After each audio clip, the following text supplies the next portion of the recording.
Hello बच्चों, कैसे हैं। आज मैं आपको एक वन टॉप फैक्टर डिस्कस करने चल रहा हूं जो सॉल्यूशन की जान है। सॉल्यूशन की जान कैसे हो गई भाई? ऐसे हो गई कि इस वन टॉप फैक्टर को जानने के बाद जितने भी फार्मूले आपने पढ़े हैं, कौन कौन से, कॉलिगेटिव प्रॉपर्टी वाले, सारे फार्मूले चेंज हो जाते हैं बेटा। इसलिए इसको हम लोग कह देते हैं, स्पेशली मैं कह देता हूं क्या, सॉल्यूशन की जान है। न्यूमेरिकल के लिए बहुत इंपॉर्टेंट बेटा। आइए समझते हैं क्या है वन टॉप साहब ने क्या बता दिया, इसमें कौन सी कहानी बता दी। वन टॉप में ये ओ है बाबू, ओ नहीं ए समझ लो, इसको समझो जरा। इनफैक्ट कॉलिगेटिव प्रॉपर्टीज होती क्या है बेटा, ध्यान दीजिए। सॉल्यूशन में कॉलिगेटिव प्रॉपर्टी किसको कहा गया है? यानी सॉल्यूशन की जो प्रॉपर्टी नंबर ऑफ पार्टिकल पर डिपेंड करती है। किसके पार्टिकल पर? सॉल्यूट के। That property are called colligative properties. तो van't Hoff factor, van't Hoff साहब ने एक ऐसा पैरामीटर बता दिया जिससे हम नंबर ऑफ पार्टिकल पर डिपेंड प्रॉपर्टीज को स्टडी कर सकते हैं। That factor is called van't Hoff factor I. अब ये आई है क्या? रेशियो है। कैसे फाइंड करते हैं आई? आप कह सकते हैं कि अगर सोल्यूट डिसॉल्व करने के बाद डिसोसिएट हो रहा है या एसोसिएट हो रहा है या कुछ नहीं हो रहा है, whatever is going there, इनको हम लोग डिसाइड करते हैं आई से। यानी आप कह सकते हैं नंबर ऑफ पार्टिकल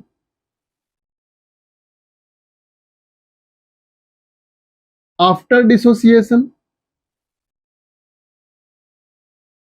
डिसोसिएशन और एसोसिएशन बेटा,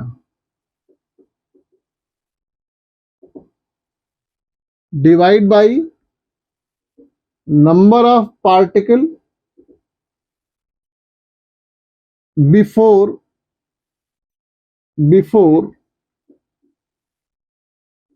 डिसोसिएशन और एसोसिएशन। यानी अगर किसी सॉल्यूट को आपने डिसॉल्व किया है, आपने NaCl डिसॉल्व किया बेटा, ये सॉल्यूशन बनाया, इसमें NaCl डिसॉल्व कर दिया आपने।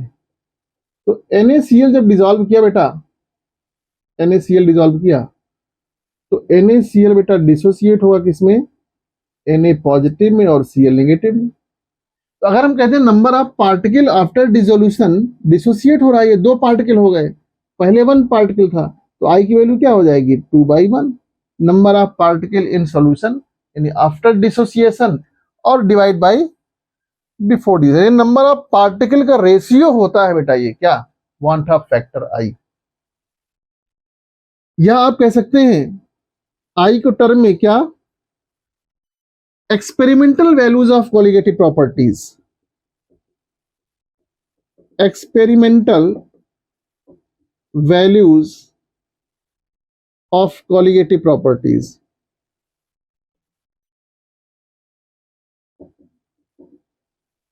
Divide by theoretical value of colligative properties।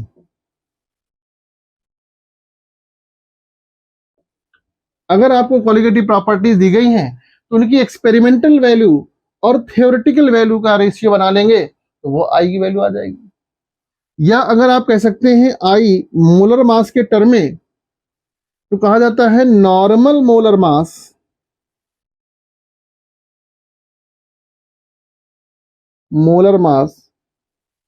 Divide by abnormal molar mass.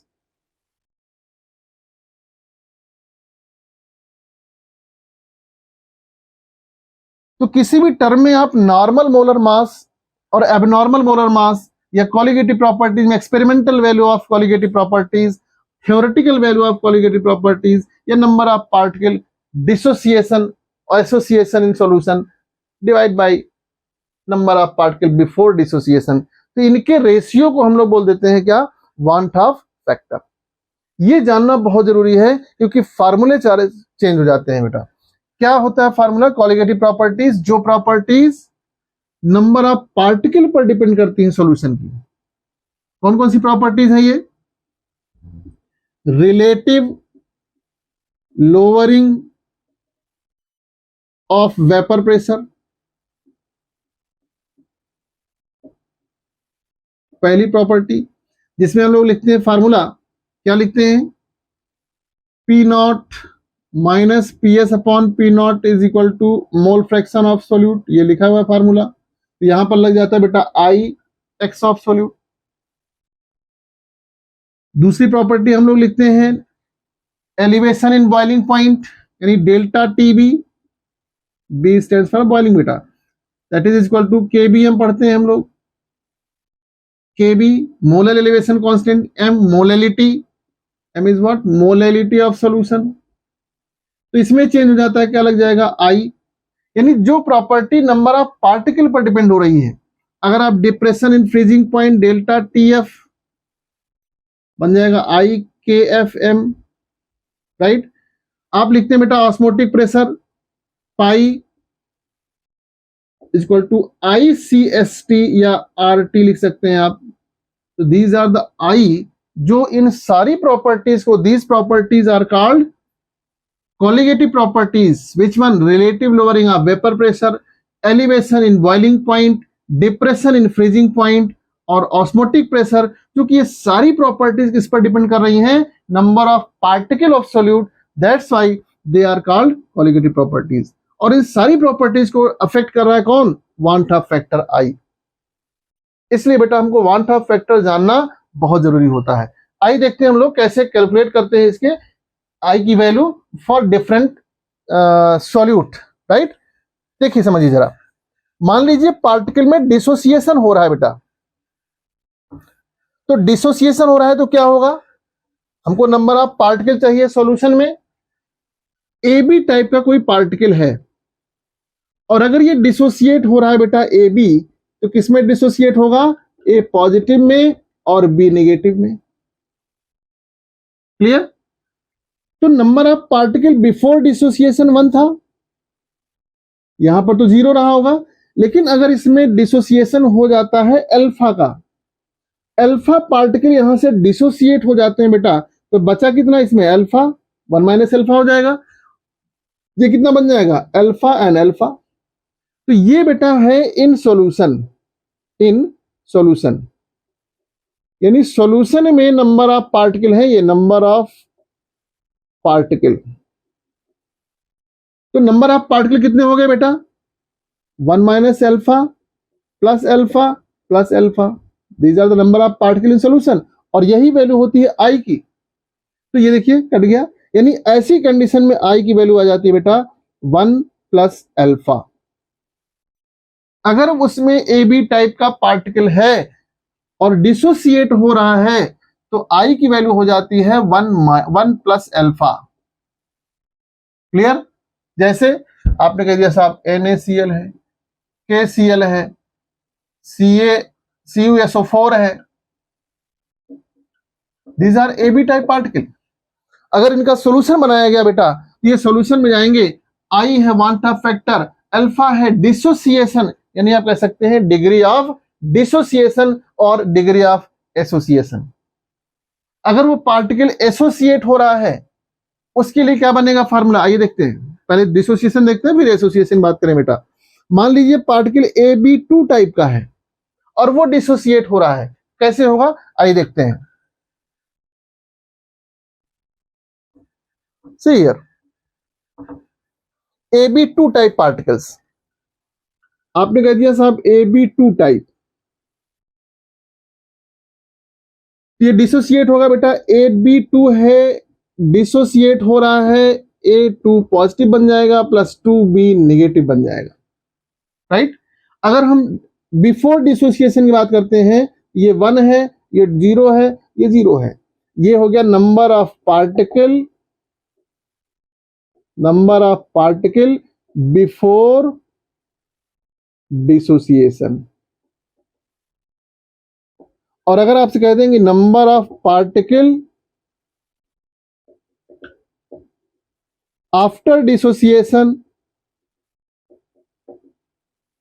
तो ये अल्फा यहां से डिसोसिएट हुआ, ये बच गया बेटा 1 माइनस अल्फा, ये हो जाएगा अल्फा और ये हो जाएगा 2 अल्फा। तो अब आई हमको चाहिए total number of particle in solution. तो टोटल आई की वैल्यू हो जाएगी बेटा 1 माइनस अल्फा प्लस 2 अल्फा। अब जरा देखिए अल्फा अल्फा कट जाएगा, आई की वैल्यू आ जाएगी 1 प्लस 2 अल्फा। जरा ध्यान दीजिए यहां पर। तो अल्फा की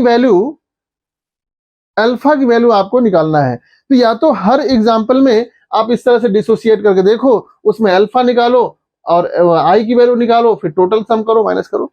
मैं एक बेटा बहुत शॉर्ट फार्मूला बता दे रहा हूं आपको, उस शॉर्ट फार्मूले से डिसोसिएशन और एसोसिएशन, डिग्री ऑफ डिसोसिएशन और वांट ऑफ फैक्टर आई, ये दोनों वैल्यूज आपको फाइंड हो सकती हैं। बहुत इजी। कैसे, आइए देखते हैं हम लोग। ये सारी कैलकुलेशन से आप बच जाओगे बेटा। डिसोसिएट करें, नंबर ऑफ पार्टिकल देखें, दीज ऑल थिंग्स। अगर उसमें डिसोसिएशन हो रहा है बेटा, for dissociation van't Hoff factor आई और अल्फा की वैल्यू में क्या रिलेशन होता है? तो अल्फा इज इक्वल टू होता है आई माइनस 1 अपॉन एन माइनस 1। ये फार्मूला हो गया, आई माइनस 1 अपॉन एन माइनस 1। और अगर वहां पर बेटा एसोसिएशन हो रहा है, उसके लिए फार्मूला बन जाता है alpha is equal to N 1 minus i divide by N minus 1। This is the formula for association. अब यहां पर आपको देखना है कि एन क्या है, व्हाट इज एन हियर। जरा समझिए, अगर वो डिसोसिएट हो रहा है तो बेटा अगर ए बी 2 टाइप का है बेटा, क्या बनाएगा, ए पॉजिटिव प्लस 2 बी निगेटिव। तो नंबर ऑफ पार्टिकल डिसोसिएटेड कितने हो गए, 1 और 2 ये 3। यानी यहां पर एन की वैल्यू हो गई 3। डिसोसिएशन में ये फार्मूला लगा दीजिएगा, एन की वैल्यू 3 रख दीजिए, अपने आप आ जाएगा आपको। और अगर एसोसिएशन हो रहा है बेटा, जैसे 2 मॉलिक्यूल्स मिले और मिले क्या बना रहे हैं, A2 बना रहे हैं। अब देखिए यहां पर 2 पार्टिकल था, यहां पर 1 पार्टिकल हो गया बेटा।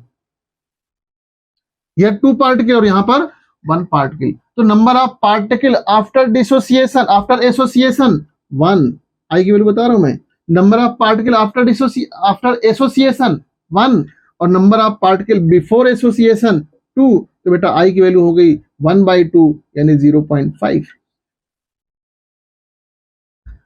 आप इस वैल्यू में अब एन की वैल्यू यहां पर क्या हो जाएगी भाई, एन की वैल्यू यहां पर हो जाएगी 2। अब देखिएगा जरा, आप इस फार्मूले से वांट ऑफ फैक्टर आई और डिग्री ऑफ डिसोसिएशन और एसोसिएशन आप कैलकुलेट कर सकते हैं। अब ये डिग्री ऑफ डिसोसिएशन और एसोसिएशन क्या है, आइए देखते हैं, समझ लें हम लोग। ये 2 फार्मूले ऐसे हैं बेटा जिसमें आपको आई की वैल्यू समझना है। अल्फा की वैल्यू समझने से पहले एक चीज समझ लें, if i is equal to 1, इसका मतलब होता है there is neither dissociation nor association, neither dissociation nor association take place. यानी सॉल्यूशन में सोल्यूट ना तो डिसोसिएट हो रहा है ना एसोसिएट हो रहा है। आपको मैं बता दूं, आपके एग्जाम्पल में अगर मिल जाए आपको ग्लूकोज, यूरिया, आपको मिल जाए शुगर, इनके लिए आई की वैल्यू 1 होती है, ध्यान रखिएगा इस चीज। ऑर्गेनिक कंपाउंड जनरली, अब एसिटिक एसिड तो डाइमराइज हो जाएगा, एसिटिक एसिड नहीं है बेटा। आपके लिए कहते हैं if i is greater than 1 से वैल्यू इसकी ज्यादा होती है, देन इट इज, यानी it undergoes dissociation in solution. If I is less than 1, it undergoes association in solution।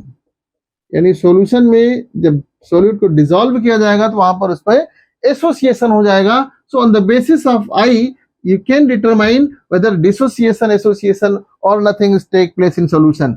अब मैं आपसे बात करने जा रहा हूं अल्फा क्या होता है और कैसे अल्फा को आप डिफाइन करेंगे। जरा समझिए, अल्फा होता है डिग्री ऑफ डिसोसिएशन और एसोसिएशन। ये क्या होता है, यानी यह है ratio, it is ratio of number of particle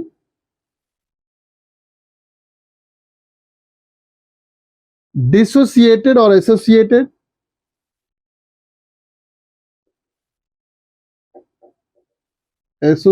or dissociated to the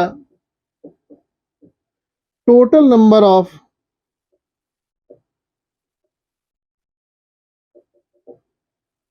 particle taken। यानी अगर आपने 1 पार्टिकल लिया है और वो 2 पार्टिकल में डिसोसिएट हो रहा है, यहां पर I की वैल्यू 2 आ रही है, लेकिन जैसे आपने कह दिया आपने टोटल पार्टिकल लिए हैं 50 और इस 50 में डिसोसिएट हो रहा है 20, तो बेटा अल्फा की वैल्यू क्या हो जाएगी, number of particle dissociated divide by total number of particles taken. Clear? तो this are the value of alpha, this are the process to define alpha.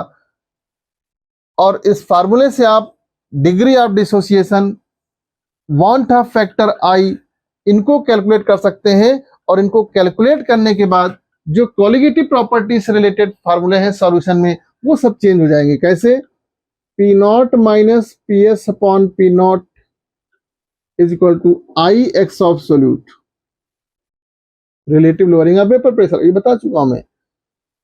Elevation in boiling point delta TB is equal to I K B M. Molality को आप change कर सकते हैं, delta TB is equal to I K B molar elevation constant, small W M dash capital W in 2000। इस फार्मूले से आप numerical लगा सकते हैं, आई भी होगा, आई निकालना होगा आपको। Delta T F depression in freezing point is equal to I K F molality,